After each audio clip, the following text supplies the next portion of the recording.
मित्रों, महाभारत के पात्र भीम के बारे में तो हम सभी जानते हैं और हम सभी को यह भी पता है कि भीम में 10,000 हाथियों का बल था, जिसके चलते एक बार तो उन्होंने अकेले ही नर्मदा नदी का प्रवाह रोक दिया था। लेकिन भीम में ये 10,000 हाथियों का बल कहाँ से आया, इसके पीछे भी बड़ी रोचक कहानी है।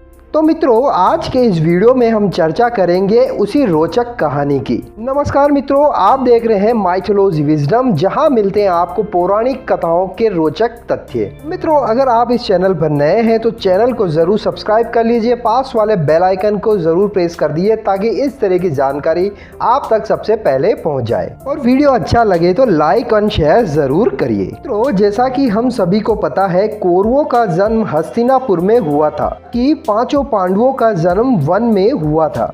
लेकिन पांडवों के जन्म के कुछ वर्ष पश्चात ही उनके पिता पांडु का निधन हो गया था। पांडु की मृत्यु के बाद वन में रहने वाले साधुओं ने विचार किया कि पांडु के पुत्रों, उसकी अस्थि तथा उनकी पत्नी को हस्तिनापुर भेजना ही उचित होगा।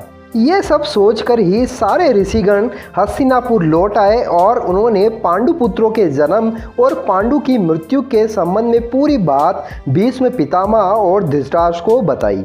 और जब भीष्म पितामह को ये जब पूरी बात पता चली तो उन्होंने कुंती सहित पांचों पांडवों को हस्तिनापुर बुलवा लिया। तो हस्तिनापुर आने के बाद पांडवों के वैदिक संस्कार संपन्न हुए तथा पांडव और कौरवों का जो लालन पालन था वो एक साथ ही हुआ था। लेकिन मित्रों, बचपन से ही भीम सभी धृतराष्ट्र पुरुषों को हरा दिया करते थे और उन पे भारी पड़ते थे। लेकिन भीम ये सब होड़ के कारण ही किया करते थे, लेकिन उनके मन में उन कौरवों के प्रति कोई वैर भाव नहीं था। परंतु दूसरी तरफ दुर्योधन के मन में भीम के प्रति दुर्भावना पैदा होती चली गई। और तब जब उसको उचित अवसर मिला, भीम को मारने का दुर्योधन विचार करने लग गया। और मौका पाकर दुर्योधन ने एक बार खेलने के लिए गंगा तट पर शिविर लगवाया। इस स्थान का नाम रखा उदत क्रीडन।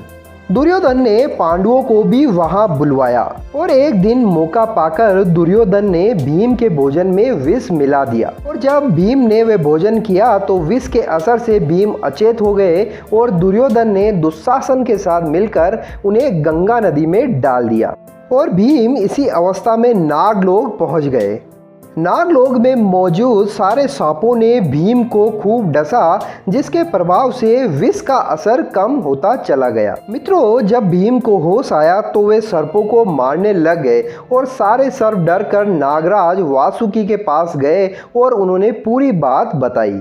तब नागराज वासुकी आर्यक नाग के साथ भीम के पास में आए और उनके सामने अर्चना करने लग गए। आर्यक नाग ने भीम को पहचान लिया था। दरअसल आर्यक नाग भीम के नाना का नाना था और वे भीम से बड़े ही प्रेम भाव से मिले। और तब आर्यक नाग ने ही वासुकी से कहा कि भीम को उन कुंडों का रस पीने की आज्ञा दी जाए जिनमें हजारों हाथियों का बल है। और तब नागराज वासुकी ने इसकी स्वीकृति दे दी। तब भीम 8 कुंड पीकर एक दिव्य सैया पर सो गए। और मित्रों, वहीं दूसरी तरफ दुर्योधन ने भीम को विष देकर गंगा में फेंक दिया तो उसे बड़ा हर्ष हुआ। और शिविर समाप्त होने के बाद सभी कौरव और पांडव भीम के बिना ही हस्तिनापुर के लिए रवाना हो गए। पांडवों ने सोचा कि भीम आगे चल गए होंगे। और जब सभी हस्तिनापुर पहुंचे तो युधिष्ठिर ने माता कुंती से भीम के बारे में पूछा।